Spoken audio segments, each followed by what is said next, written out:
Bonjour à tous, bienvenue dans ce nouveau rendez-vous Work in Progress dédié au nouveau format, aux nouvelles écritures et à la XR.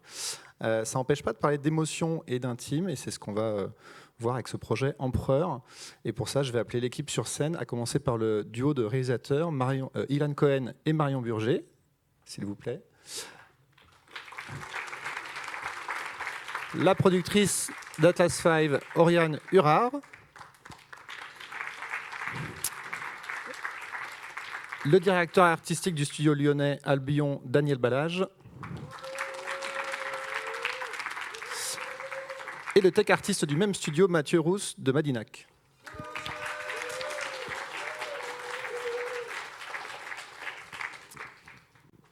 Et sans plus attendre, impressionnante équipe, je vous laisse la parole pour présenter Empereur.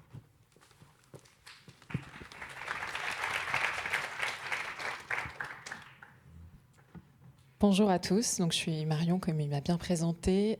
Cette expérience est donc une expérience en réalité virtuelle et qui est tirée d'une histoire très personnelle pour moi, puisque c'est un projet sur une quête que j'ai entrepris il y a quelques années, celle d'essayer de comprendre mon père.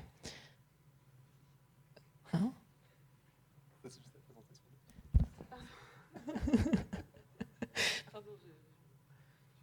Je vous présente l'équipe, excusez-moi, je me suis lancée un peu vite.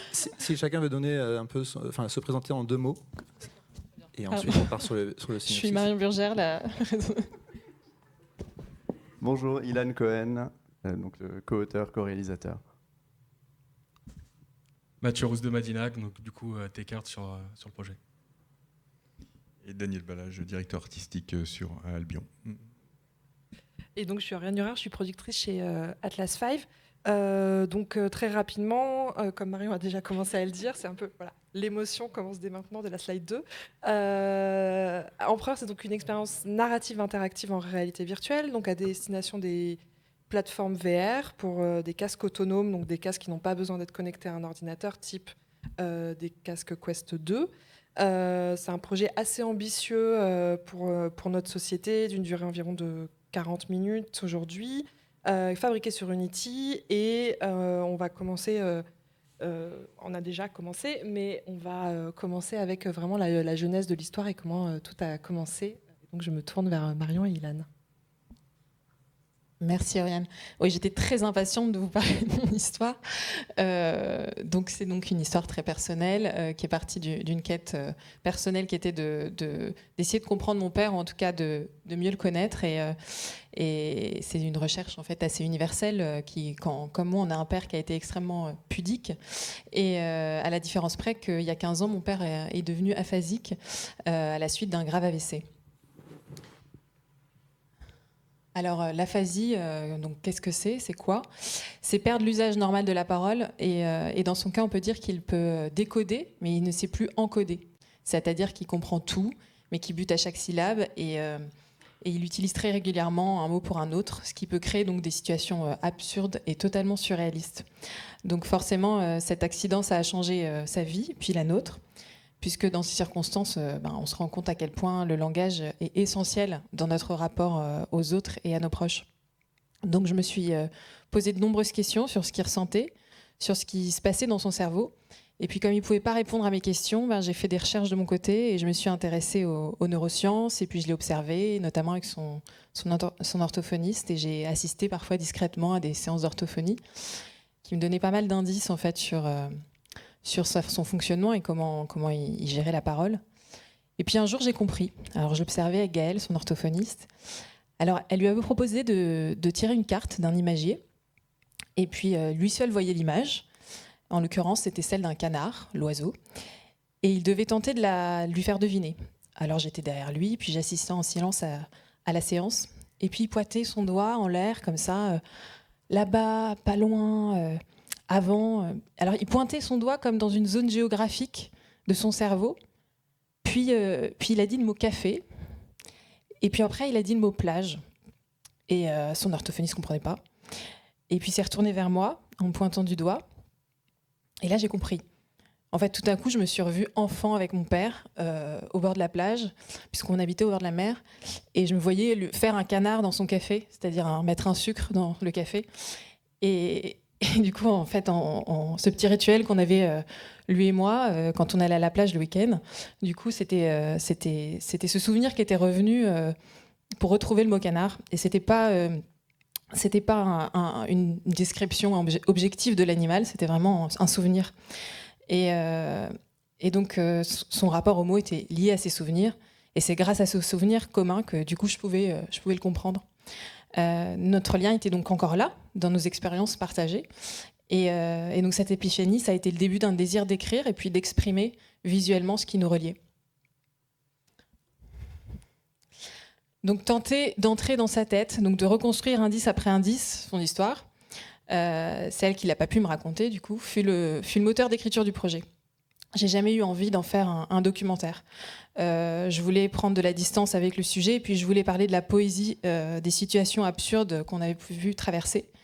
Parce que le monde que je voulais représenter, il était plus mental que réel. Je me suis d'ailleurs surprise un jour à comparer l'aphasie à un pays lointain, une terre éloignée dont on ne parlerait pas la langue et où personne ne nous comprendrait. Alors très spontanément, il y a 5 ans, je commençais à écrire un scénario. Au début, c'était comme un film d'animation où les mots prendraient la forme d'objets, des objets bizarres qui se transformeraient, et dans un monde un peu surréaliste et métaphorique. Et puis comme dans mon métier de chef déco, puisque je travaille dans le cinéma, je fonctionne beaucoup par image et je réfléchis par l'espace. Et j'avais envie de créer un monde un peu en dehors, un peu à part, où pourrait se tourner, où pourrait prendre place cette histoire. Et puis il y a 5 ans, au moment où je commençais à écrire, je rencontrais aussi Ilan. et à qui je parlais de mes envies, de ma vision. Et puis c'est lui le premier qui m'a parlé de réalité virtuelle et de la façon dont mon sujet tout particulièrement pouvait être porté par ce période. Donc on a tout de suite été sur la même longueur d'onde et puis je me suis rendu compte que j'avais besoin de quelqu'un qui puisse m'aider à prendre un peu de distance avec le sujet qui était vraiment très, très intime. Et c'est comme ça qu'on a commencé à travailler ensemble. Donc moi, lorsque Marion m'a parlé du projet pour la première fois, j'avoue que j'ai été très touché et j'ai été frappé par deux choses qui pour moi rendaient l'histoire à la fois très intime mais aussi qui avaient une portée universelle. C'était d'un côté, il y avait le point de vue très singulier de la personne aphasique. Il est assez difficile de s'imaginer ce que ça peut être de se retrouver comme ça emmuré dans son propre cerveau, capable de décrypter les autres, mais d'être soi-même encrypté aux yeux des autres.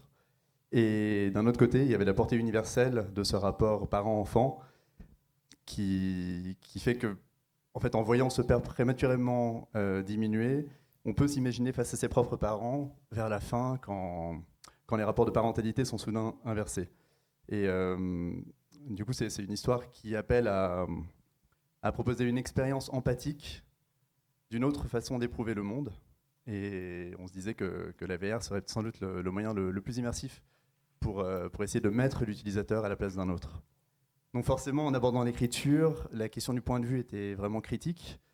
Et on s'est vite aperçu que même si la VR pouvait permettre de simuler un voyage dans le cerveau d'un autre, en l'occurrence celui de ce père atteint d'aphasie, il faudrait qu'on commence dans le point de vue de la fille. D'autant que Marion avait déjà écrit un texte très fort qui relatait le jour où tout a basculé, qu'elle appelait la Genèse, et qui nous paraissait essentiel pour situer le spectateur, enfin l'utilisateur. Donc on a imaginé une sorte de bascule de point de vue entre le point de vue de la fille et celui de son père, en tout cas tel qu'elle se le représente. Donc pour parler un petit peu de la structure, et vous raconter rapidement ce qui se passe dans l'expérience, en fait on a imaginé un cheminement qui partirait du réel pour glisser progressivement dans l'onirisme. C'était un peu l'idée d'un monde qui s'ouvrirait à nous et où il y aurait constamment des choses nouvelles à appréhender et à découvrir. Donc on a parlé d'une mise en scène progressive avec un déploiement graduel de l'interactivité. Et donc c'est un monde dans lequel l'utilisateur est amené à apprivoiser progressivement les possibilités du monde étape par étape. Donc on commence assis, physiquement limité, mais en rentrant dans les souvenirs du père, on retrouve l'usage de nos deux mains et puis progressivement on est amené à se lever et à se déplacer dans un monde intérieur étrange et surprenant. Donc pour survoler de façon un peu brève la structure du récit, en fait on commence donc dans les pensées de la fille qui vont l'amener à se mettre à la place de son père et on plonge alors dans son point de vue tel qu'il est aujourd'hui en tant que personne aphasique hémiplégique. Donc on est assis à une table, on participe à une séance d'orthophonie avec la fille, où on doit écrire ou compléter certains mots. Donc c'est des exercices a priori simples, sauf qu'à chaque fois, c'est la frustration. On est amené à faire des erreurs qu'on ne pensait pas avoir faites. Et chacune de ces erreurs nous plonge dans un souvenir, qui est le souvenir d'une vie d'avant, pleine de vitalité. C'est comme une bouffée d'air frais par rapport à ce qu'on était en train de vivre, qui nous permet d'évoquer les associations émotionnelles que crée le cerveau du père entre des mots apparemment sans rapport. Et au bout d'un moment, le cerveau du père va complètement lâcher la séance d'orthophonie, et l'utilisateur est littéralement parachuté en aphasie, donc comme Marion disait, comme si c'était un territoire, mais un territoire surréaliste habité par les souvenirs du père. Et ici, on va pouvoir donc se lever, se déplacer plus librement, notamment grâce à un système de téléportation. Et on est amené à rechercher des souvenirs enfouis afin de retracer les étapes marquantes de la relation. Et c'est donc l'exploration d'un monde métaphorique, plein d'aberrations cognitives et d'absurdités poétiques, mais qui sont toujours traversées par des souvenirs qui lient cet homme à son enfant. Jusqu'à, au final, revenir au présent, de nouveau depuis le regard de la fille, qui ne peut que se figurer ce que son père peut vivre enfermé dans sa tête.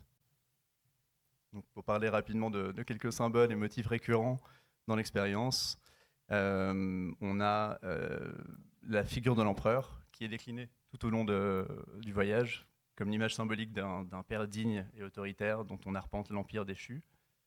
Il y a l'effondrement, la chute, la craquelure, qui sont aussi des images récurrentes qui reviendront sous différentes formes pour évoquer l'AVC et la fin d'un certain rapport au monde. Et avant même de se tourner vers la technologie donc du hand tracking qui permet, pour ceux qui ne savent pas, simplement de ne pas utiliser de contrôleur en VR, mais d'utiliser des caméras du casque pour utiliser nos vraies mains dans le monde virtuel, on savait que les mains joueraient un rôle essentiel dans l'expérience. Déjà parce que le père de Marion communique énormément avec sa main encore valide, qui est sa main non dominante, comme c'est souvent le cas pour les hémiplégiques. Et on a aussi décidé de marquer le passage du temps par l'état des mains de l'utilisateur. Donc on commence au début au présent avec une seule main active, celle d'un vieil homme, et seule la main non dominante de l'utilisateur sera utilisable. Et ça, c'est quelque chose qu'on aura capté lors du menu de sélection au début de l'expérience, de sélection de la langue. Du coup, on est face à un choix contrarié qui vient appuyer le sentiment de frustration que ressent le père, qui a perdu toute aisance et fluidité. Et ensuite, on va pouvoir basculer donc dans les souvenirs de sa vie avant l'AVC, où on va retrouver la dextérité de nos deux membres. Ici, l'âge du père et donc la temporalité de l'histoire vont toujours être suggérés par l'apparence de nos mains virtuelles. Donc il y a des moufles d'enfants pour une descente en luge, des mains d'adolescents avec un pansement au lycée, des mains avec une montre militaire lors d'un saut en parachute, etc. Et enfin, on en parlera un peu plus en détail tout à l'heure, mais donc le mode de déplacement de téléportation qui se fait en pointant du doigt, qui reprend un peu le geste quotidien du vrai père de Marion, qui utilise pour communiquer à peu près tout, et aussi la gestuelle de la main de justice, symbole du pouvoir impérial. Et donc en dernier élément de symbole comme ça qu'on trouve dans l'expérience, il y avait quelque chose sur lequel on ne pouvait pas faire l'impasse, c'était que il y a une ironie assez forte dans l'histoire de mon père, c'est qu'il enregistrait nos voix dans la famille. Il enregistrait les histoires de ses parents, de ses proches. Et donc on avait pas mal de cassettes avec tous nos enregistrements de voix. Et puis donc lui, on l'avait pas, quoi. J'avais pas sa voix sur une cassette. Et un jour, je me suis rendu compte qu'on avait gardé le répondeur familial, sa voix, et que c'était finalement la dernière chose qui me restait de sa vraie voix d'avant. Et donc ça, c'était assez touchant, émouvant, et c'était aussi comme une quête aussi d'essayer de retrouver la façon normale dont pouvait parler mon père. Et donc dans l'expérience, c'est quelque chose qu'on essaye d'avoir, qui ponctue l'expérience, et cette présence qui peut être soit dans des messages audio de répondeurs, soit dans des moments de cassette où le père raconte une histoire à sa fille dans un moment partagé comme ça d'enregistrement de voix. Donc ça permet d'accompagner cette recherche du langage perdu, quoi, de cette voix perdue. Donc tout ce travail de structure, d'écriture, parce que ça a été long et c'était complexe d'exprimer, de faire comprendre aux gens en fait ce qui se passe quand on est aphasique, et puis ce rapport des mains, des mots et des souvenirs. Ça a été un long process d'écriture, puisqu'il y a beaucoup de parallèles qui sont faits dans les séquences et puis dans l'évolution de l'histoire, beaucoup de connotations, beaucoup de métaphores. Donc il fallait qu'on fasse revenir comme ça des motifs. Et donc toute cette longue écriture a été bien accompagnée par Oriane, qui a été vraiment un super pilier de notre prise de confiance dans le projet. On l'a rencontrée très tôt en fait dans l'écriture, et puis elle a tout de suite compris la sensibilité et l'aspect auteur de ce projet, qui était quand même très, très narratif. Merci. Nous, on s'est rencontrés en 2019, au moment où vous aviez déposé un premier dossier d'aide à l'écriture au CNC, donc tous les deux, un dossier qui m'avait beaucoup touchée. On a commencé à travailler et développer le projet ensemble dans mon ancienne société de production, et quand je suis partie, que je suis arrivée chez Atlas, j'ai emmené le projet avec moi, et c'était tout de suite un projet qui a été très bien accompagné, qui faisait à la fois suite, là ça va être une slide un peu de contexte, qui faisait à la fois suite de quelque chose chez Atlas qui était déjà très fort dès la création. Donc c'est une société de production qui existe depuis 2017, donc il y a 6 ans, ce qui est à la fois très court et très très long dans l'univers de la VR tel qu'on l'entend aujourd'hui, et qui dès le début, Atlas V s'était spécialisé dans la VR narrative, donc avec une très forte attention portée à la fois au sens à l'histoire, au storytelling, et à une direction artistique et une mise en scène toujours adaptée à l'histoire qu'on voulait, que les auteurs et les talents qu'on accompagnait voulaient raconter. Donc on a eu d'abord des projets VR narratifs mais non interactifs, comme Gloomy Eyes et Battlescar. Ensuite, petit à petit, on a aussi suivi le médium et l'évolution du secteur. On a commencé toujours dans des projets très narratifs, à intégrer un petit peu des éléments d'interactivité, comme avec Madrid Noir. Et on est passé à des formats de plus en plus longs et de plus en plus hybrides. Par exemple, un projet qui est à la fois de l'animation mais documentaire, comme On the Morning You Wake, qui intègre aussi de la capture volumétrique. Et tous ces projets, je les cite particulièrement parce qu'ils sont tous passés par Annecy ces dernières années, donc vous les avez peut-être vus. Et dans ce cas-là, donc dans un contexte de projet qui va de plus en plus vers de la gamification de la VR, donc la VR, en tout cas pour les projets qui sont à destination des plateformes et des casques, pas forcément des lieux, mais vraiment des utilisateurs chez eux. On est clairement dans un secteur qui va de plus en plus vers le jeu, avec des contenus rejouables, des contenus plus longs. On a tous peut-être vu, si vous êtes là, c'est que vous êtes intéressés peut-être par la VR et la XR, donc des annonces récentes de nouveaux casques qui arrivent, mais avec aussi l'arrivée de la réalité mixte. Donc on s'est aussi orienté vers là. Donc les deux visuels que vous voyez, c'est des projets qui viennent de sortir ou qui vont sortir d'ici la fin de l'année, qui sont clairement vraiment beaucoup plus orientés gamers. Et donc dans ce cadre-là, l'enjeu pour nous, pour moi là, en tant que productrice, c'était comment réussir à monter Empereur, comment réussir à le financer, à convaincre des partenaires et à ce qu'un projet aussi singulier dans son approche artistique et dans son récit, mais aussi finalement ambitieux dans ce qu'il veut raconter, dans sa longueur, dans son interactivité, comment on arrive à le financer. Je spoil puisqu'on est là et qu'on est en fin de production, on a réussi, mais ça a été très long. Ça a pris 18 mois. Pour un budget qui est de 750 000 € au total et qui n'a été au départ possible uniquement parce que Atlas 5 fait donc partie d'un groupe composé de Atlas, qui est vraiment la branche production, d'Albion, dont sont issus Dan et Mathieu, qui sont vraiment le studio, le bras armé de tous les projets qu'on imagine, et enfin Astrea, qui s'occupe de la distribution, donc vraiment à la fin du process. Et grâce à cette idée de groupe, on a pu finalement aussi mutualiser sur les risques et capitaliser sur les compétences et tout ce qu'on pouvait mettre dans ce projet-là, avec les 3 sociétés qui vont travailler sur le projet. Et malgré tout, il a fallu quand même aller chercher des financements externes, ce qui a été long, mais qui a commencé avec le soutien de France Télévisions et du CNC, sans qui vraiment les premiers partenaires, aussi bien du côté du développement que de la production, sans qui rien n'aurait été possible. On s'est rendu compte que vu le budget, on n'arriverait pas à avoir tout ce financement côté français, donc on est allé chercher une coproduction internationale, en l'occurrence en Allemagne, avec notre partenaire Reinhardt Film, qui est lui-même allé chercher 2 fonds régionaux, donc la région de Bavière et la région de Berlin. Et nous, on a complété côté français le budget avec des collectivités territoriales, donc ils sont souvent des partenaires d'animation, d'audiovisuel et donc de VR aussi, du côté européen avec Média et du côté région avec la région dans laquelle nous sommes aujourd'hui. Merci à la région Auvergne-Rhône-Alpes et la région Sud. Et enfin, quelques financements privés, là, très propres au projet ou à la VR, comme la bourse Orange XR ou la Fondation Audience. Donc au total, ça fait beaucoup de logos, donc beaucoup de logos à mettre sur l'affiche, beaucoup de logos à mettre dans les génériques, mais c'était nécessaire puisque chacun a amené un petit peu d'argent qui a permis de boucler ce projet, ce qui est un peu différent de certains projets où on a un partenaire, un publisher très fort qui vient mettre 80% du budget. Ça a été la spécificité de ce projet. En développement, on a aussi bénéficié du soutien de pas mal de résidences et de marchés. C'est souvent le cas en audiovisuel, en cinéma, mais en VR, on a un tissu très fort de réseau qui permet d'accompagner le projet, de le présenter au public, de faire des pitchs, et notamment ici, puisqu'on était là il y a 2 ans au MIFA pour les pitchs d'expérience numérique, et le projet avait remporté le prix du meilleur pitch. Et c'est pour ça que c'est aussi très naturel de le présenter aujourd'hui devant vous dans une étape un peu plus élaborée. Et on va reprendre sur la question de la direction artistique et sur la fabrication technique.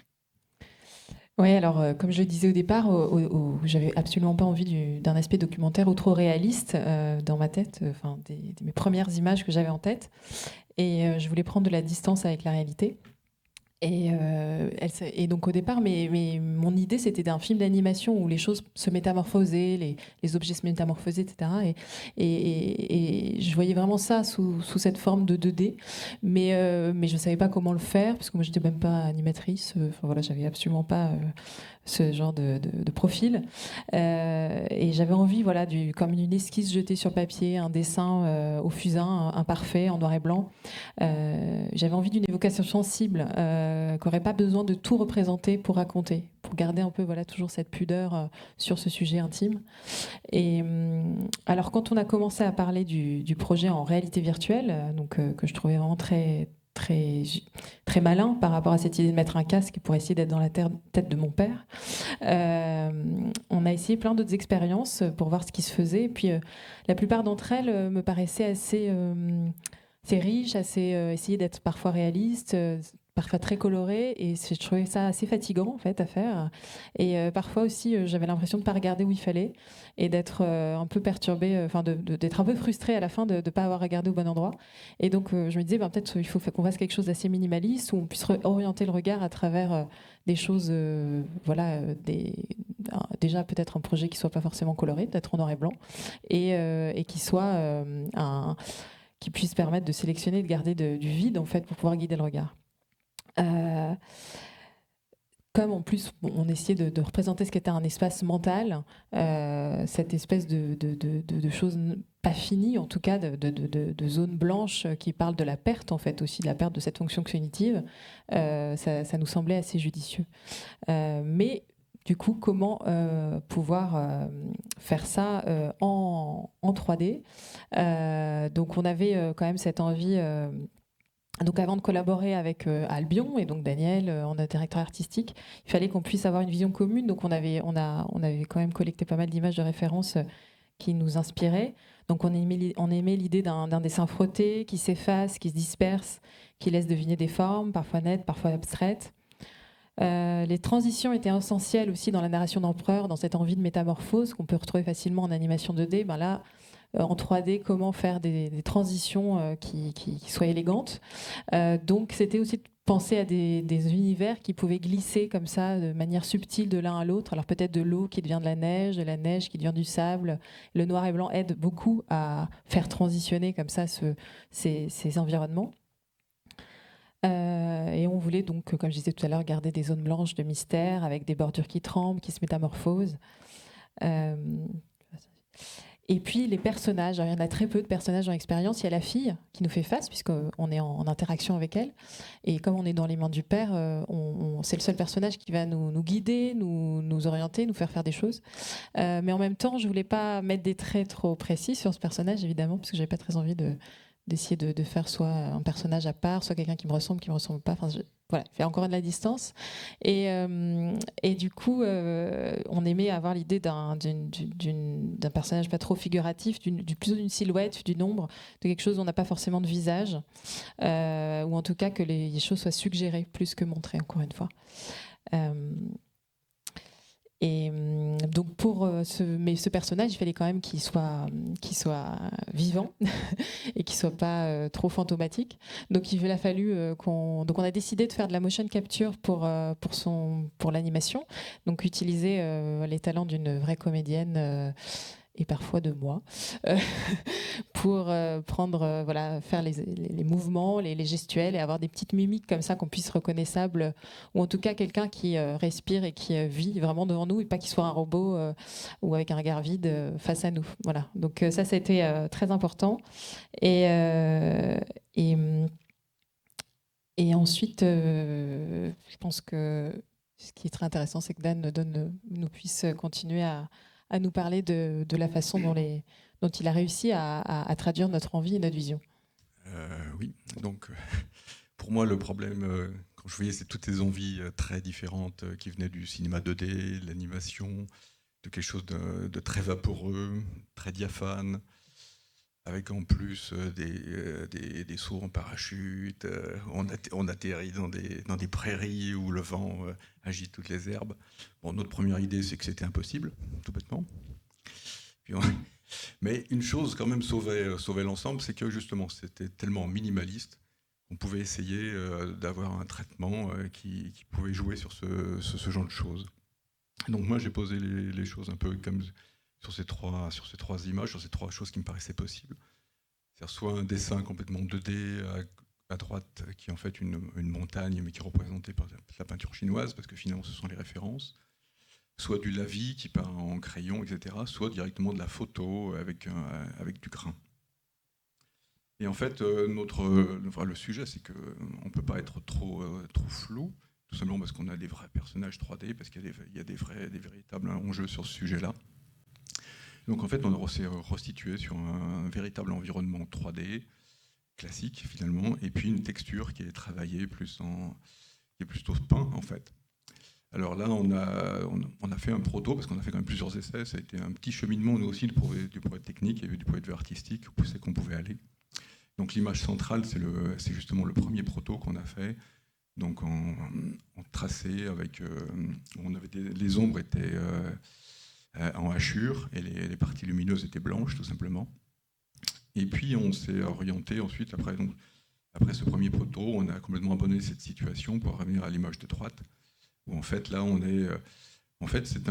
c'est tout simplement entièrement peint à la main, avec des textures qui sont aussi proches de l'aquarelle en fait, avec un traitement aussi des personnages qui se voulaient ainsi.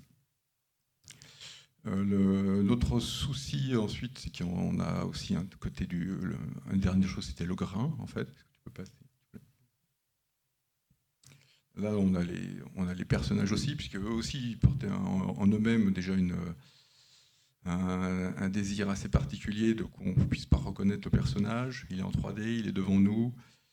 Comment le montrer sans le montrer alors qu'il peut être à moins d'1 mètre? Comment le rendre lui aussi vaporeux comme le reste de l'univers? Donc on est arrivé un peu à ce genre de choses.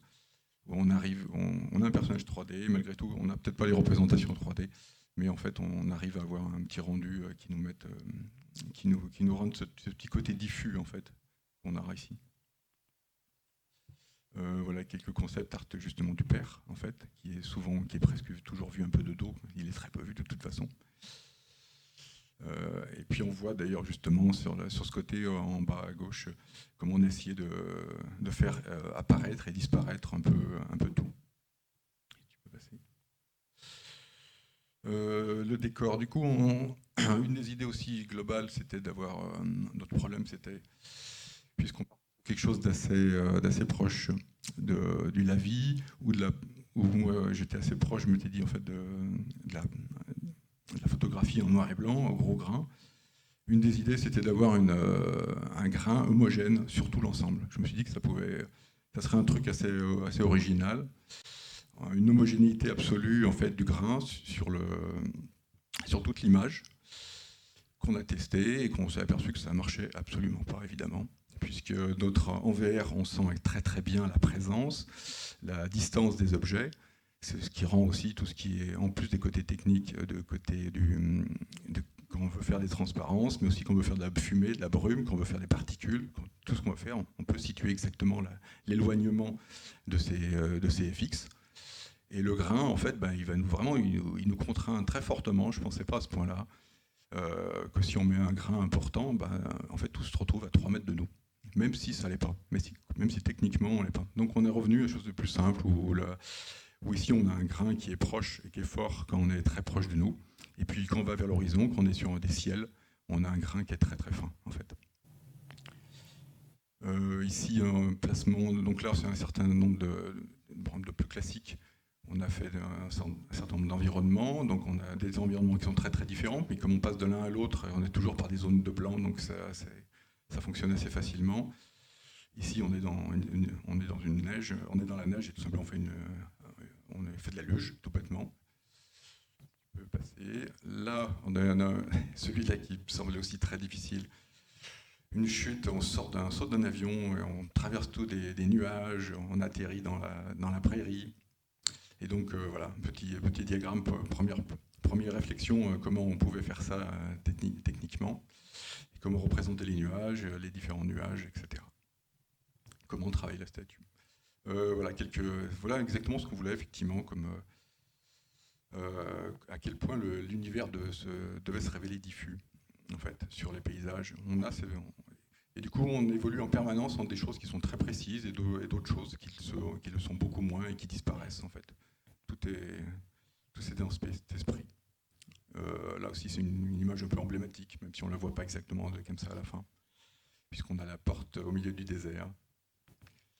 Et quelques refs qui ont été faits. Ça, c'était le second proto. Il y en a eu 2, en fait. Mais cette partie-là a été intégrée dans l'expérience finale. Quelques objets qui sont là, je crois. Et puis... Fameux objets surréalistes qui sont un peu comme des mots valises, dans le sens où ils représentent des mélanges d'objets, comme les mots de mon père qui parfois se mélangent et font le 28, par exemple, au lieu du 28, qui est représenté là.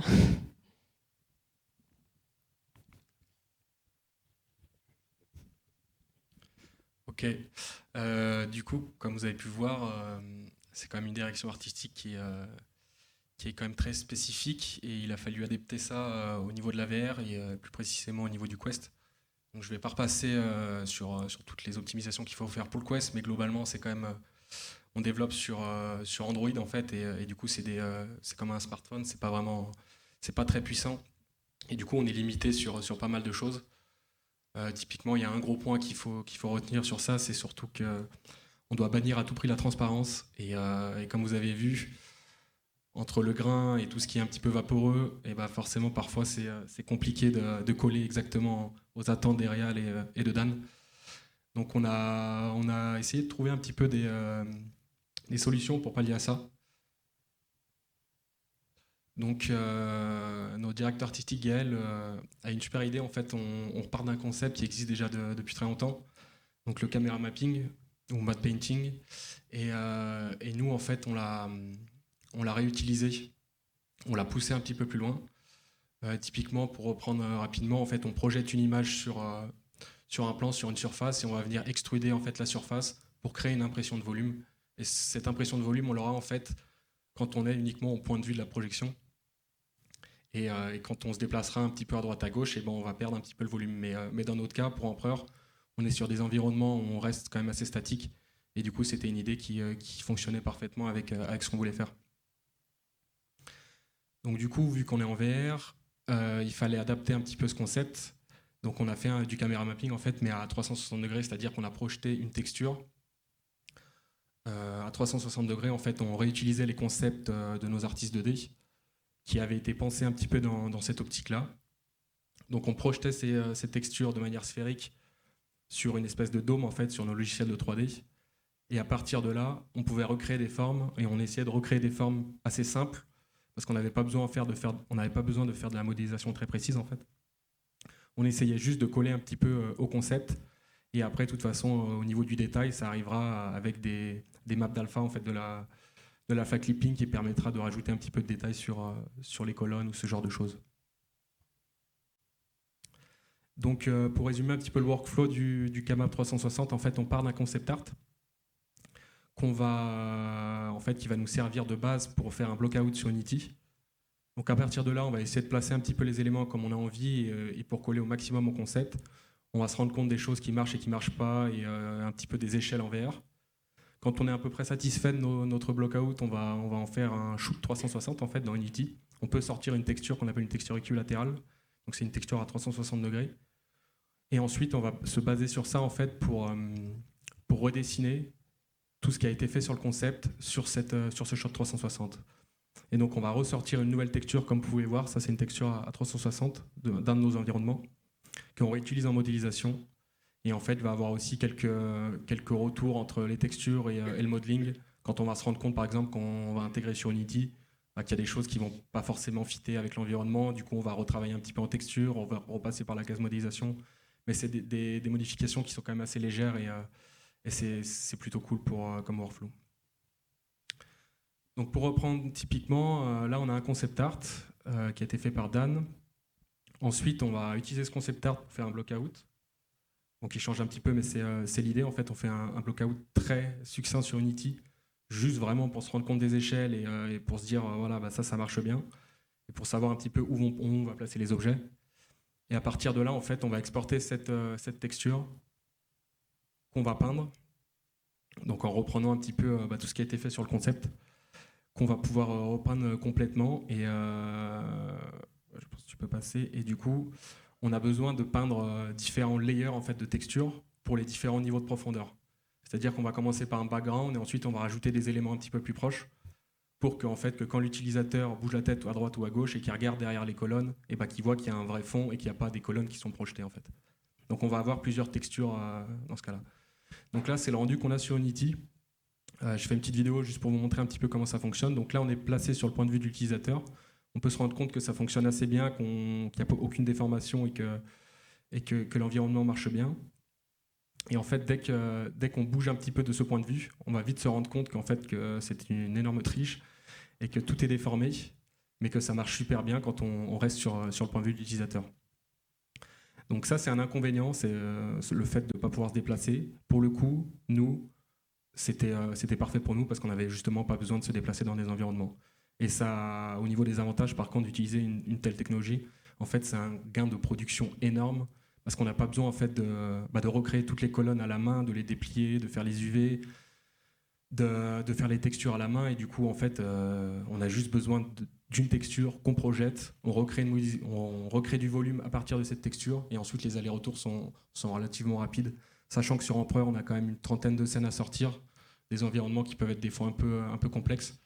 Donc c'est pour ça qu'on est parti sur ça. Donc ça, c'est typique d'autres textures équilatérales qu'on a sorties sur d'autres environnements. Bon, je ne vais pas m'attarder dessus, mais c'est pour montrer qu'on en a quand même pas mal. Et je vais laisser parler du coup Ilan pour le son. On parlait un petit peu du son et de la musique. Donc évidemment, comme vous avez vu, c'est un projet où on montre pas forcément tout, voire parfois pas grand-chose. Autant dire que le son est primordial. Et on voulait en fait surtout impliquer sensoriellement l'utilisateur en laissant beaucoup de place à son imaginaire pour pouvoir donner vie à ce qui n'était que suggéré visuellement. Ou au contraire pouvoir créer des associations nouvelles en proposant des sons aphasiques en décalage avec ce qui était représenté. En fait, le son et la musique ont été un peu pensés d'un même élan. On savait qu'il faudrait avoir la main très légère en termes de présence musicale, parce que le sujet est déjà assez lourd et qu'on ne voulait pas surcharger avec une musique hyper présente.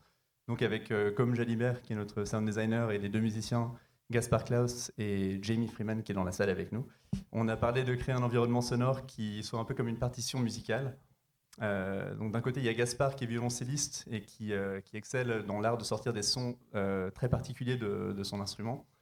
Et on a dressé une longue liste de tous les bruitages nécessaires et on les a tous fait essayer, on les a fait jouer par Gaspard, ce qui a été en fait assez concluant. Le nombre de bruitages dans l'expérience qui proviennent en réalité du violoncelle est assez dingue. On ne s'en rend pas forcément compte, mais ça garde une continuité sonore et musicale avec l'instrument principal qui va écrire la plupart des thèmes. Et donc pour parler un peu de la vraie musique du projet, en fait ce qu'on a fait, c'est qu'on a demandé à Jamie, qui est multi-instrumentiste et qui vient de la pop expérimentale, de composer 2 vraies chansons autour de l'histoire, qui seraient les 2 thèmes, un pour chacun des personnages, et afin qu'il puisse en fait trouver un peu sa propre connexion émotionnelle avec ces personnages et cette histoire. Pour le thème de la fille, il nous a présenté un morceau super beau avec du piano, des paroles, un couplet, un refrain, un truc assez dense. Mais en fait, nous, on avait comme projet de s'en servir uniquement comme point de départ, et surtout, on avait l'idée de s'en servir pour composer ce qu'on appelait le thème fantôme. Donc, ce qu'on a fait, c'est qu'on l'a amené à Gaspard, et Gaspard, lui, on lui a demandé de créer uniquement des arrangements autour de ce matériau déjà assez riche. Et il a enregistré couche après couche énormément de couches de violoncelle, comme s'il était à lui tout seul la section cordes d'un orchestre. Il y avait jusqu'à 120 pistes de violoncelle, et ensuite on a retiré intégralement le morceau de Jamie. Du coup, il en résulte quelque chose d'assez inattendu. On a un matériau qui est très riche, qui est intense, assez émouvant, mais que personne n'aurait vraiment pensé à composer en tant que tel, parce qu'on sent vraiment qu'il manque quelque chose de central. C'est comme si derrière toutes ces fioritures, il y a une absence, ce qui évidemment rentrait en résonance avec les thématiques du projet. Et pour faire ressentir cette absence, en fait, on a tiré plein de variations instrumentales de ce thème de la fille qu'on place tout au long de l'expérience pour discrètement nous familiariser peu à peu avec ce qui va manquer à la fin quand on entendra enfin ce thème fantôme à la fin de l'expérience. Donc, on trouvait intéressant de parler d'une séquence donc en détail et donc une séquence centrale, et c'est le cas de le dire, puisque c'est la séquence qu'on appelle du monolithe. Alors, le monolithe, encore une fois, c'est une espèce de métaphore, puisqu'on parle du sucre qu'on met dans le café, cette fameuse métaphore dont je vous ai parlé au départ, ce moment de déclic de l'idée. Ce moment, c'est un décor dans lequel on arrive après avoir été parachuté un peu dans ce monde bizarre qui est l'aphasie, ce terrain un peu étrange. Et là, on est vraiment parachuté dans le monde mental du père, finalement. Et comme on a été sans arrêt face à la fille qui était à table avec des cartes, etc., là, cette fois-ci, finalement, on voit la fille apparaître avec des mains géantes. Et en fait, on se rend compte qu'on est à peu près comme miniaturisé face à elle. Et qu'elle continue, elle continue la séance, un petit peu les exercices, sans nous, enfin plutôt avec nous, mais nous, on est tout petits et on la regarde d'en bas. Et parce que, un peu comme mon père, quand il divague, quand il est plus trop avec nous parce qu'il a du mal à suivre, bah du coup voilà, on a ce moment de bascule un peu entre ces moments antérieurs et ces moments avec nous. Donc ce moment-là, il confronte beaucoup de choses, c'est-à-dire qu'il y a de l'interaction, on est debout, on vient de se lever, puisqu'en fait on demande l'une des grands choix de parti pris dans notre expérience, c'est qu'on commence l'expérience assis, puis on est debout, pour un peu symboliser de retrouver la liberté quelque part de ces mouvements quand on est dans son monde intérieur. Et donc ce moment-là, c'est le moment de bascule. Et donc on a pas mal de choses qui se mettent en place techniquement, en tout cas dans cette séquence. Donc peut-être avancer. Notamment du coup les enjeux de gigantisme et de fluide. Ouais. Du coup, en fait, on avait sur cette scène particulièrement, on avait des enjeux techniques quand même qui étaient relativement importants, notamment en fait le versement la tasse qui se renverse et le café qui se renverse devant nous. On est tous au courant que le liquide c'est pas forcément quelque chose de facile à faire dans le jeu vidéo, encore moins en VR et encore moins au casque autonome. Donc ça a été un gros enjeu technique. Je vais pouvoir vous expliquer un petit peu comment on a pu faire. Non, on peut regarder rapidement. Là, c'était juste pour montrer un petit peu le rendu qu'on pouvait avoir sur certains props. Donc ça, c'est tout texture à la main, animé à la main. Et les concepts de Dan, de Valentin, qui est dans la salle. On avait un autre enjeu aussi, c'était... en fait, on a bossé avec un studio allemand qui nous fournissait des vidéos 2D qui étaient très spécifiques. Et il fallait intégrer ces vidéos en fait, sur Unity et les faire marcher et ne pas diminuer le framerate de l'expérience. Vous n'êtes pas sans savoir qu'en fait, les vidéos, c'est hyper coûteux, et encore plus dans les moteurs de jeu temps réel. Il a fallu trouver des solutions justement pour les intégrer. Donc, typiquement, pour les poissons, en fait, on a un banc de poissons qui passe devant nous. On a récupéré des poissons des animations de poissons qu'on a converties en flipbook et qu'on a ensuite intégré dans des systèmes de particules sur Unity. Donc ça fonctionne assez bien, c'est plutôt optimisé. Après, on n'est pas encore au résultat qu'on voudrait, autant au niveau de la densité et du grain des poissons, mais on se rapproche en tout cas de ce qu'on avait en tête. Ouais, du coup, là, on va passer au café. En fait, on a la chance à Lyon d'avoir notre lead VFX artiste Bastien Cocampo qui bosse en fait sur Houdini et qui a pu en fait nous recréer en fait une simulation de fluide à partir de l'animation de la tasse. Donc là, en bossant sur Houdini, il a pu justement contraindre la tasse, contraindre le liquide et faire en sorte de créer en fait une animation de renversement de liquide, de café. Et en fait, il en a créé une animation. Et cette animation, nous, on s'en est servi en fait on l'a encodé dans des textures qu'on a ensuite, comment expliquer, on a utilisé un shader en fait sur Unity pour faire varier un paramètre qui nous permettait en fait de lire cette animation. En fait, dans ces textures, on va encoder toutes les positions des vertex, enfin des points de l'asset, du static mesh, à chaque frame de l'animation. Et du coup, en fait, on va faire défiler cette texture en temps réel sur nos timelines. Et ça va nous permettre de rejouer cette animation. Et c'est beaucoup moins coûteux qu'une vraie animation. Donc ça, c'est le résultat sur Houdini. On l'a intégré ensuite sur Unity. Hop. Pour voir un petit peu comment ça fonctionnait. Donc là, c'est encore en whip, mais ça marche plutôt bien en fait. On a réussi à tout caler dans les timelines. Ça rame pas, c'est moi qui ai fait pause sur la vidéo juste pour regarder, mais en gros, c'est super fluide. On a juste un paramètre à faire varier pour faire jouer l'animation, et ce paramètre, en fait, on a juste à l'animer en timeline. Donc pour le coup, c'est hyper facile d'utilisation. Et c'est des choses qu'on voit pas forcément trop en VR, parce que déjà Houdini, c'est quand même un logiciel qui est pas forcément facile à maîtriser. Et du coup, quand on parle forcément de liquide, on se dit que c'est trop ambitieux pour la VR. Mais du coup, on est relativement content d'avoir pu justement intégrer ça. On s'en sert aussi pour d'autres choses. Typiquement, je vais vous spoiler un peu, mais à un moment, il y a une statue qui doit s'effondrer, une statue gigantesque. Donc on a pu recréer cette destruction de statue sur Houdini, en faire une animation, la baker dans des textures et ensuite refaire jouer l'animation sur Unity.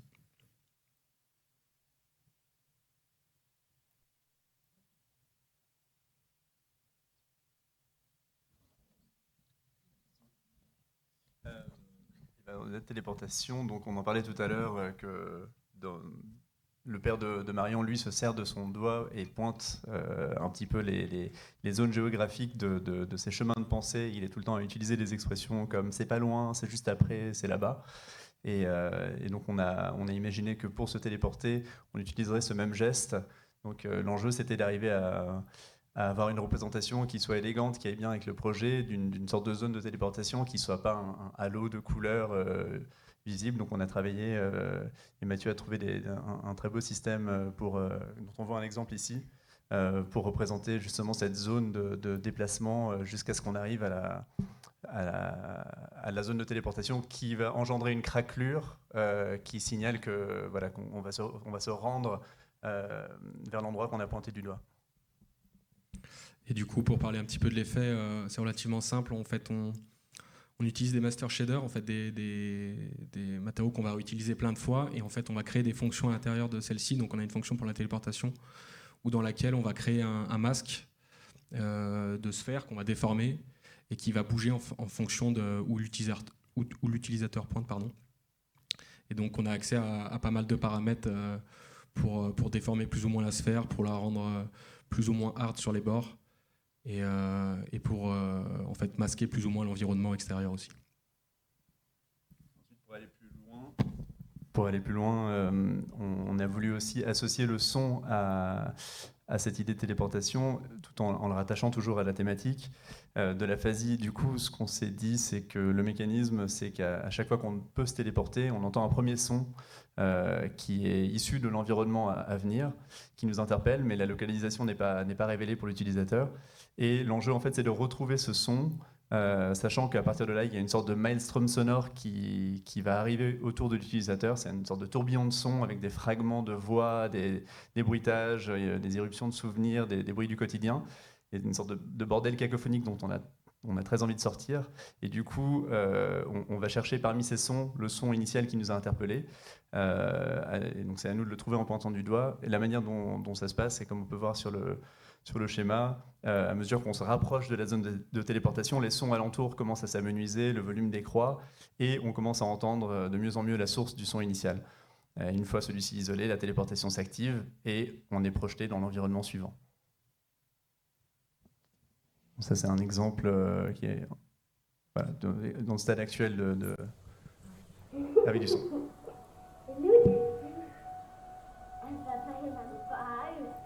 Tu veux refaire un ricochet ? Papa, tu te souviens du geste pour se déplacer ? Ouais, vas-y, pointe du doigt. Maintenant, pointe vers là où tu veux aller.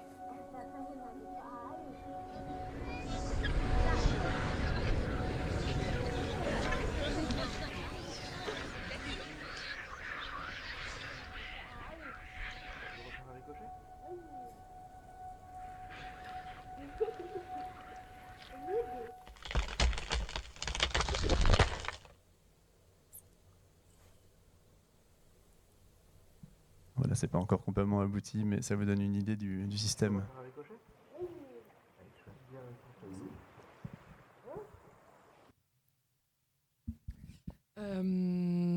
La suite, donc là où on en est, très clairement, c'est donc, comme je l'ai dit tout à l'heure, un projet qui a mis 4 ans, 5 ans entre, je pense, vous, votre idée, votre rencontre, et 4 ans si on compte à partir du moment où on s'est rencontrés et où donc il y a eu une société de production intégrée. Pour le plaisir, j'ai refait une petite timeline où on voit un peu les points saillants qui sont... s'il y a des producteurs dans la salle, ils le savent, qui sont aussi l'obtention des premiers financements de chaque phase du projet. Fin 2020, c'est notamment le premier financement en développement qui nous a permis de travailler avec Albion et de faire tous les prototypes et la recherche artistique et technique dont vous avez vu un fragment ici. En 2022, rebelote, financement, mais cette fois de la phase de production, ce qui se termine aujourd'hui. Donc là, présentement, on a commencé la production en fin d'année 2022, pré-production, production début 2023. On est, vous la voyez, on est sur la petite ligne WIP Annecy. On est en fin de production, il nous reste quelques semaines. On va dire 2 mois. On a une phase très très importante en VR qui est souvent oubliée parce que manque de budget ou manque de temps, qui est les playtests en fait, du bêta testing et du QA interne, donc c'est-à-dire de s'assurer qu'il n'y a aucun bug, mais qui est non seulement qu'il n'y ait aucun bug technique ou bloquant, mais qui est aussi une compréhension de toutes les interactions, une compréhension des intentions, qu'un spectateur qui n'a jamais entendu parler du projet avant puisse aller au bout de l'expérience. Donc c'est des playtests qu'on fait souvent de manière un peu monitorée, on regarde les gens faire, on regarde ce qu'ils regardent dans le casque, et puis on leur fait souvent répondre à un questionnaire après sur des questions qui portent à la fois sur le sens et sur ce qu'ils ont aimé, pas aimé, ce qu'ils ont compris, pas compris dans l'expérience. Donc ça va nous donner un été très studieux. Et on espère faire une première en festival à la rentrée. Et la date de sortie estimée est celle du 29 octobre. Je ne sais pas si on y arrivera honnêtement, parce qu'on est encore dans un work in progress permanent, comme c'est le cas de cette journée, de cette session. Pourquoi le 29 octobre ? Parce que c'est la journée mondiale de l'AVC et que ça nous semblait être un moment aussi important pour parler des projets et de quand même une phase qui nous tient à cœur aussi, et à France Télévisions, qui est la sensibilisation autour de cette condition très peu connue. Où sera disponible le projet ? Ça vous intéresse quand même peut-être. Donc France Télévisions est à la fois notre coproducteur, mais aussi notre publisher. Donc c'est lui qui va nous éditer sur les stores VR, et notamment donc sur le casque le plus répandu aujourd'hui, qui est le Quest 2, où le projet sera disponible gratuitement. Cette question de gratuité, elle est importante. Elle nous tient à cœur, évidemment. On était de toute façon assez contraints par le fait que France Télévisions, c'est le service public national, et donc il y avait une question de mettre à disposition gratuitement les œuvres que le service public finance. Et c'était aussi important pour nous, pour ces questions de sensibilisation et de pouvoir porter un projet comme ça sans lui faire porter aussi un poids commercial, de faire des ventes avec un... Voilà. Donc il y a une version qui sera aussi disponible sur YouTube 360 en France, sur donc la chaîne YouTube de France Télévisions. Donc nous, comme je le disais, dans notre groupe, on a aussi la chance d'avoir une filiale dédiée à la distribution, et donc ce sera eux qui seront en charge de l'exploitation dans tout ce qui est hors plateforme en ligne, donc festival, LBE, c'est donc tous les lieux physiques, musées, galeries, centres qui montrent beaucoup de VR aujourd'hui, et enfin qui sera éventuellement en charge du portage vers d'autres stores VR, vers d'autres plateformes, une fois la sortie prioritaire terminée. Et je crois que pour terminer, on avait une petite vidéo à vous montrer qui consiste en première minute de l'expérience. Enfin, je ne sais pas si vous voulez l'introduire. Oui. Je dirais juste que c'est à partir du premier texte que j'ai écrit au début de mon envie de faire un projet sur ce thème, et qu'on a gardé comme une entrée en matière de l'expérience. Donc elle arrive au bout de quelques minutes dans le début de l'expérience. Avec un petit aperçu de 2-3 autres petites choses qui viennent par la suite à la fin. Oui, la vidéo peut être lancée en régie, et la lumière éteinte. Merci.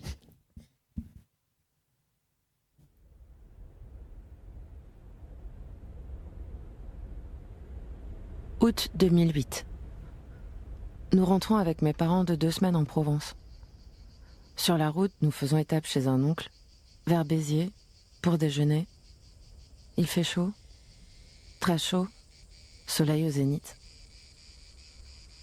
On aime cette moiteur, ma mère et moi, ce truc méditerranéen qui doit couler dans nos veines. Mon père, alsacien, l'aime moins, mais il ne s'en plaint pas, et même jamais. Comme il ne se plaint pas d'un étourdissement, d'une pointe peut-être là, dans le crâne, d'une absence, de quelque chose de suspect. Non, tout va bien, c'est la chaleur, sûrement. Il a dû se dire ça, papa. Il est temps de reprendre la route. Mon père nous a devancés, nous le retrouvons devant le garage. Il vient de mettre le dernier sac dans la voiture. Le coffre est ouvert. Tout le monde est là, prêt à embarquer. C'est bon ? Oui, c'est bon, ouais. Rien à ajouter.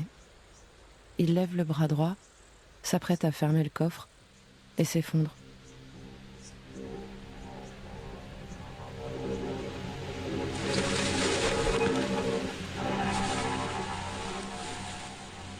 Je le vois au ralenti, comme penché d'un côté, tombé. La moitié de son corps semble s'être dérobée sous lui. Je sens, on sent, je sais, on sait que c'est grave, qu'on doit appeler les secours. Et le temps s'accélère, et c'est un aller-retour entre l'étage où se trouve le téléphone et le garage. On monte, on descend, on fait les 2 chiffres, on aimerait ne jamais avoir à faire. Puis suit tout ce qu'on imagine. Pompier, pimpon, donner les antécédents, l'âge, ne plus savoir son âge, chercher des informations simples, reprendre ses esprits, attendre. Il est dans le camion et je ne le vois plus. Je vois flou, ou plutôt mon cerveau voit flou. Et le sien ? Ça ne va pas, il faut l'évacuer vite. Nous attendons l'hélicoptère, madame, pour le transférer au CHU de Montpellier. L'hélicoptère ? Ok, c'est grave. À partir de là, le temps s'est dilaté. Une nuit sans dormir, avec la vie suspendue, à attendre. Puis le matin, mon père a fait un grave AVC, qui le rendra hémiplégique et aphasique. Je ne sais pas encore ce que ça veut dire, mais là, il est trop tôt pour comprendre. Il faut rentrer dans sa chambre, le voir pour la première fois depuis la veille dans un lit. Immobile, au service réanimation, et ne pas pleurer, mademoiselle, car il a besoin de vous savoir forte. Il ne faut pas qu'il s'inquiète.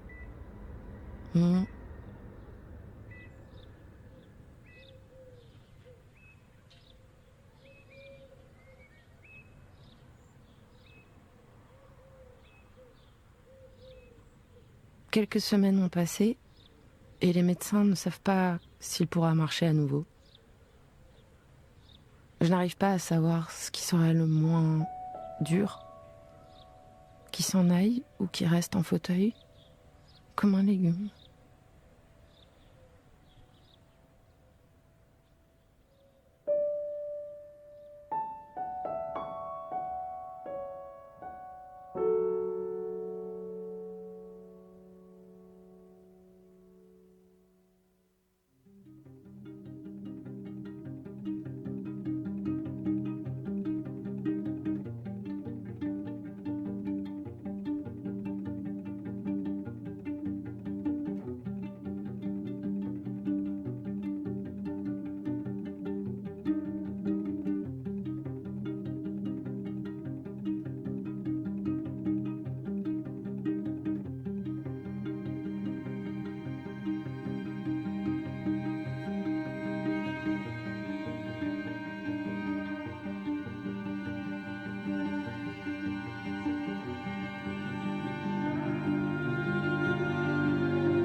Merci beaucoup. Un mot de conclusion ? Les panoramas 360 que vous avez vus après l'apparition du titre, c'est juste un petit montage. On avait envie de vous montrer non seulement une séquence vraiment terminée qui est la genèse, mais aussi des petits panoramas 360 qu'on a montés, qu'Ilan a monté l'un avec l'autre, avec la super musique de Jamie. Mais c'est évidemment pas dans un enchaînement que vous verrez dans le casque d'ici la fin de l'année, on l'espère. Merci beaucoup pour ce partage d'informations puis d'émotions aussi. Alors, on va prendre des questions dans la salle. Si vous en avez, n'hésitez pas à lever la main. Je vais ouvrir le bal, évidemment. Moi, ce qui m'a beaucoup plu dans ce projet, vous avez beaucoup parlé de direction artistique. Il y a quand même une volonté d'être dans une lumière totale, d'être sur un fond blanc assez impressionnant. Et or, en VR, on est souvent, on en parlait juste avant, dans le sombre ou alors des couleurs partout, etc. On essaye d'occuper l'espace avec le maximum d'éléments, de décors, etc. Là, vous avez opté pour un minimalisme qui donc en partie aussi une vraie volonté artistique et puis des raisons techniques derrière.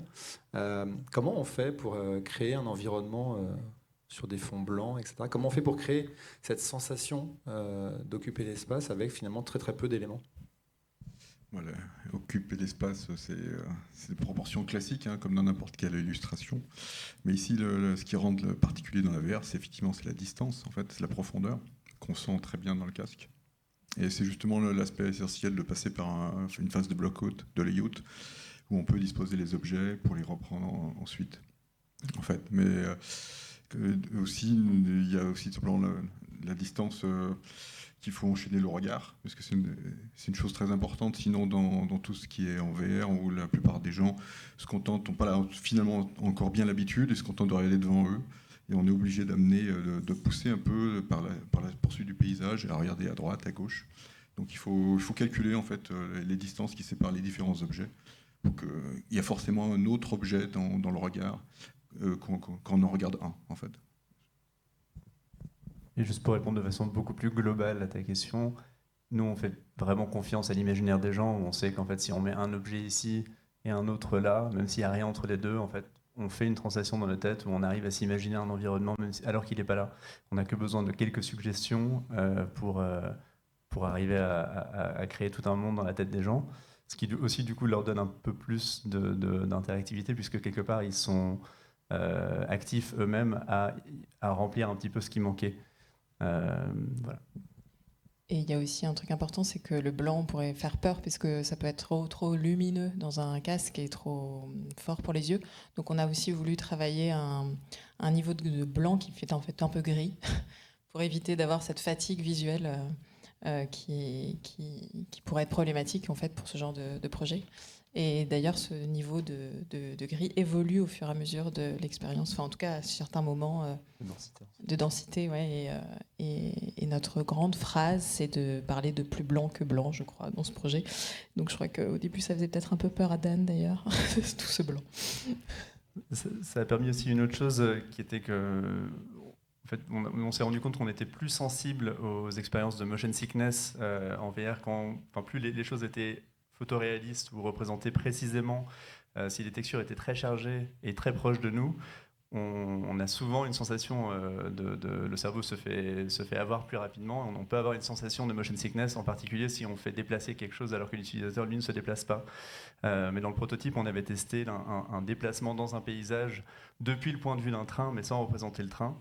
Et c'était resté dans la phase de recherche et développement. On avait un petit peu peur de ce truc-là, mais finalement, en fait, en étant si suggestif, en fait, ça passe très bien. On a moins ces sensations de motion sickness parce il y a plus un effort d'imaginaire que de vraiment situer le spectateur dans un environnement virtuel complètement crédible. Le cerveau ne se fait pas complètement avoir et ça nous avantage sur certaines questions de ressenti qui pourraient qui pourraient rendre les gens mal à l'aise. Est-ce qu'il y a une question dans la salle? Non. Dans la continuité de ce que vous dites, moi je remarque il y a un équilibre entre interactivité et émotion. Peut-être que vos regards de cinéaste venant des autres écrans, des autres supports peut être intéressant là-dessus. C'est comment on travaille justement l'équilibre pour raconter l'histoire et puis en même temps pour impliquer le spectateur. Est-ce qu'il y a eu beaucoup de débats, beaucoup de choix, de fausses pistes? Comment on prend en main toute cette matière possible? Moi, je dirais qu'il y en a eu beaucoup, effectivement, parce qu'on était très sensible au fait qu'en VR, on s'impatiente vite, on a très rapidement envie d'attraper des trucs, de les lancer. Il y a un côté bac à sable, et on savait que la seconde où on allait donner des objets aux gens, ça allait potentiellement les sortir de l'expérience. Donc c'était un dosage délicat, et en même temps, on voulait quand même pouvoir donner un maximum d'interaction possible, mais on a, voilà, enfin, je pense que le maître mot, c'était toujours vraiment de respecter ce qui était le cœur de l'histoire et le cœur de l'émotion, et du coup de pas non plus succomber à un déballement d'interactivité superflu qui serait fun à faire mais qui nous sortirait de l'émotion de l'histoire. Donc on a paramétré, je dirais, vraiment toujours en gardant en tête le fait que voilà, ça se rattache, on avait l'avantage du fait que ça se rattache à une histoire vraie, donc très rapidement il y a des choses qu'on ne peut pas se permettre, et moi le radar c'était Marion. Si je lui proposais une idée et qu'elle ne le sentait pas, je savais qu'il ne fallait pas le faire, et c'est tout. Donc ça nous a beaucoup guidés. Et inversement, c'est-à-dire que parfois, moi, j'ai tendance à faire voyons moins, faisons moins personnel, etc., parce que besoin de pudeur, etc. Et j'ai pour le coup Ilan qui va pousser vers des choses aussi plus émotionnelles, qui va permettre, voilà. Donc on s'équilibre aussi grâce à ça. Et c'est la même chose pour le studio, pour Albion, du coup, dans la discussion avec les deux réalisateurs, c'est de pousser à l'interactivité ou au contraire de respecter cet équilibre-là. Comment vous qui êtes plus immergé dans tous ces univers VR, est-ce qu'il y a... Je peux peut-être. On n'a pas. Là, on n'a pas de représentant du pôle développement d'Albion, parce qu'Albion est un studio VR, donc il y a un pôle dev. Et malheureusement, sur cette table, il n'y avait que 5 places, donc on a dû faire des choix. Mais effectivement, il y a eu des allers-retours beaucoup, notamment avec les leads, donc notamment les gens chez Albion qui étaient là depuis le début, donc dès le premier prototype en 2021, et qui ont ensuite fait la production aujourd'hui ici. Et ça, c'était aussi précieux d'avoir leur retour et leur expertise depuis le début. Dan l'a bien présenté, tout ce qui était faisable, pas faisable. Sur l'interactivité, c'est quelque chose d'assez complexe, puisque comme je l'ai dit un peu en introduction sur le contextuel, aujourd'hui, vous mettez un casque de VR, vous avez envie d'interagir, vous voyez vos mains, vous les retournez, vous avez envie de saisir des choses. Il y a beaucoup de frustration quand les objets ne sont pas physiqués autour de vous. Nous, on a assumé que les objets soient agrippable, grabable, pardon pour cet anglicisme, quand on était dans le présent, donc dans les exercices d'orthophonie qu'on fait avec la fille à table, dans le présent, assis en tant que père. Et par contre, dans tous les souvenirs, on a assumé aussi de ne pas avoir d'objet attrapable, puisqu'on est dans un souvenir, donc on est dans quelque chose d'assez net visuellement, puisqu'il y avait l'idée de rendre ces souvenirs presque plus prégnants et moins ouateux que la réalité pour le père.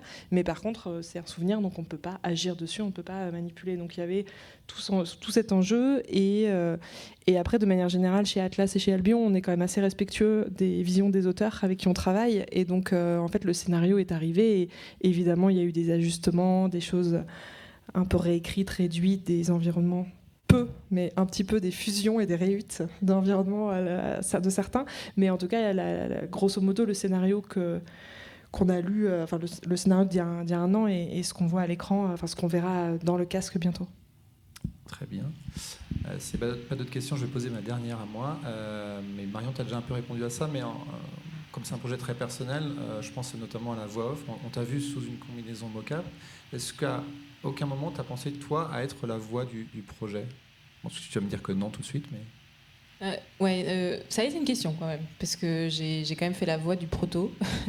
Mais non, j'avais vraiment... En fait, je me disais que j'avais besoin de regarder ça de l'extérieur. Et puis, je suis pas actrice, en fait. Et du coup, je sais pas jouer. Vous avez vu, je lis mon texte. Donc, autant dire que je n'aurais pas été très, très à l'aise. Et Ilan est un réalisateur très dur. Donc, je plaisante. Mais je veux dire, il aurait été exigeant avec moi, ça aurait été compliqué.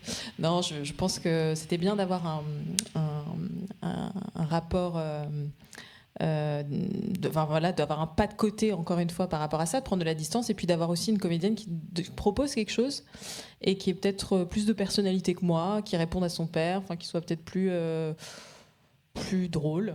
Voilà. Merci beaucoup. Je vais vous remercier pour cette heure passée ensemble. Et puis rendez-vous avant la fin de l'année pour découvrir le projet quelque part sous les stores, dans les festivals, etc. Merci beaucoup. Merci à toi. Merci.